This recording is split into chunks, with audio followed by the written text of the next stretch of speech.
அஸ்ஸலாமு அலைக்கும் வரஹ்மத்துல்லாஹி வபரகாத்துஹு. அன்பான தமிழ் சொந்தங்களுக்கு அல்லாஹ்வுடைய சாந்தியும் சமாதானமும் என்றென்றும் நிலவட்டுமாக வேண்டி இன்ஷா அல்லாஹ் இன்று நாம் அண்டை வீடார்கள் சம்பந்தமாக மேலும் ஒரு ஹதீஸினை பார்ப்போம்.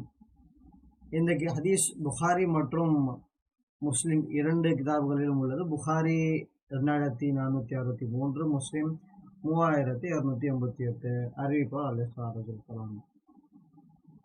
இந்த ஹதீஸில் நபிகள் நாயகம் ஸல்லல்லாஹு அலைஹி வஸல்லம் அவர்கள் கூறுவது என்னவென்றால், அண்டை வீட்டார்கள் அவர்கள் தன்னுடைய வீடை கட்டும் பொழுதோ இல்லை வீட்டை சீர் செய்யும் பொழுதோ, அதாவது இடிச்சு முழுசாக கட்டுறாங்களோ இல்லாட்டி அழகுபடுத்துறாங்களோ, அந்த நேரத்தில் உங்கள் வீட்டில் உங்கள் இடத்தில் பலகை வைப்பதற்காக அனுமதி கொடுங்கள். பலகைன்ட்டே வருது ஹதீஸில். அதாவது இப்போ நாம் புரிஞ்சுக்கணும்னா, சாரம் கட்டுவதற்கு நாம் உதவி செய்யணும். அண்டை வீட்டார்கள் அவங்க வீட்டை தான் கட்டுறாங்க, அவங்க வீட்டை தான் அழகுபடுத்துகிறாங்க, ஆனால் எங்கள் இடத்த யூஸ் பண்ணுறதுக்காக நாம் அனுமதி தரணும். அவங்க அது முறையாக கேட்கணும், நாமளும் முறையாக அனுமதி தர வேண்டும். எதற்கு நபிகள் நாயகம் ஸல்லல்லாஹு அலைஹி வஸல்லம் அவர்கள் அப்படி அனுமதி கொடுங்க அப்படின்ட்டு சொல்லியிருக்கிறாங்க. இது எவ்வளோ முக்கியமான விஷயம் பாருங்கள்.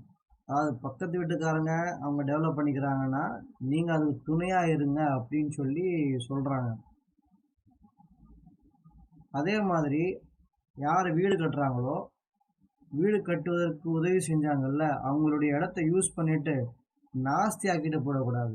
சுத்தம் பண்ணிட்டு, அதாவது சில டைம் என்ன நடக்கும்னா, இங்கே தூசி பட்டு சிமெண்ட் காங்கிரீட் பட்டி அப்படியே கட்டி ஆகிடும். அதை அப்படியே கண்டுக்காமல் விட்டுட்டு போயிடுவாங்க. அந்த மாதிரி இருக்கக்கூடாது. இவங்களும் பக்கத்து அண்டை வீட்டார்களும் அனுமதி தரணும் சாரம் கட்டுவதற்கு. சாரம் கட்டினவங்களும் நாம் யூஸ் பண்ண இடத்த சுத்தமாக வச்சுக்கணும். இன்ஷா அல்லாஹ் இந்த ஹதீஸினை அமல் செய்வோம், சுன்னத்தான அமலை அமல் செய்வோம், அல்லாஹ்வுடைய திருப்தி அடைய இன்ஷா அல்லாஹ் தஆலா. அஸ்ஸலாமு அலைக்கும் வரஹ்மத்துல்லாஹி வபரகாத்துஹு.